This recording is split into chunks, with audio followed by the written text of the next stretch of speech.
Saint মার্টিনে পর্যটনে বিধিনিষেধ প্রত্যাহারের দাবিতে কক্সবাজার শহরের কলাতলী মোড়ে সড়ক অবরোধ করে বিক্ষোভ করছে সেন্ট মার্টিনের বাসিন্দারা। এতে করে সড়কের দুই পাশে প্রায় 2 কিলোমিটার এলাকা জুড়ে তীব্র যানজটের সৃষ্টি হয়েছে। এ বিষয়ে আরও তথ্য আপনাদের জানাতে চেয়ে দর্শক সরাসরি যোগ দিচ্ছেন সহকর্মী এহসান আল কুতুবী। এহসান, একটু জানাবেন এখনকার কি পরিস্থিতি, যে রাস্তা বন্ধের কারণে পর্যটকদের কোনো ভোগান্তি হচ্ছে কিনা, একটু আমাদের যদি বিস্তারিত জানাতেন।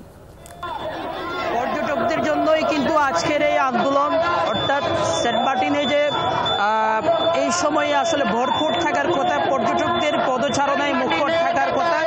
এই পর্যটকরা, যেসব পর্যটক কক্সবাজারে এসে সেন্ট মার্টিন যাওয়ার জন্য একটা সময় নির্ধারণ করে, সেই পর্যটকরা কক্সবাজার আসতে পারছে না। Double million offer Walton fridge কিনে পেতে পারেন 20 লক্ষ টাকা, রয়েছে কোটি কোটি টাকার নিশ্চিত উপহার।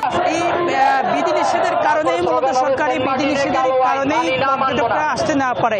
সেন্ট মার্টিনের মানুষ খুব চরম কষ্টে আছে। তাদের যে ব্যবসা বাণিজ্য, তারা যে এই কয়েক মাস, 4-5 মাস ব্যবসা করে সারা বছর তাদের পরিবার সংসার চালায়, সেই তাদের যে জীবিকা, তাদের যে চলাচলের একমাত্র পথ, সেটা বন্ধ হয়ে যাওয়াতেই তারা মূলত সেন্ট মার্টিন থেকে কক্সবাজারে এসে, কক্সবাজারের যে কলাতলী মোড়, এখানে এসেই তারা বিক্ষোভ করছে। এবং এই বিক্ষোভের কারণে কক্সবাজার শহরের পর্যটন জোন এটি, এখানে টোটালি কোনো গাড়ি চলাচল করতে পারছে না। পর্যটকরা তো দুর্ভোগে আছেই, অবশ্যই আছে। আমরা দেখছি তারা এখানে কাপড়ের কাপড় পরে এখানে একেবারে রাস্তায় শুয়ে আছেন।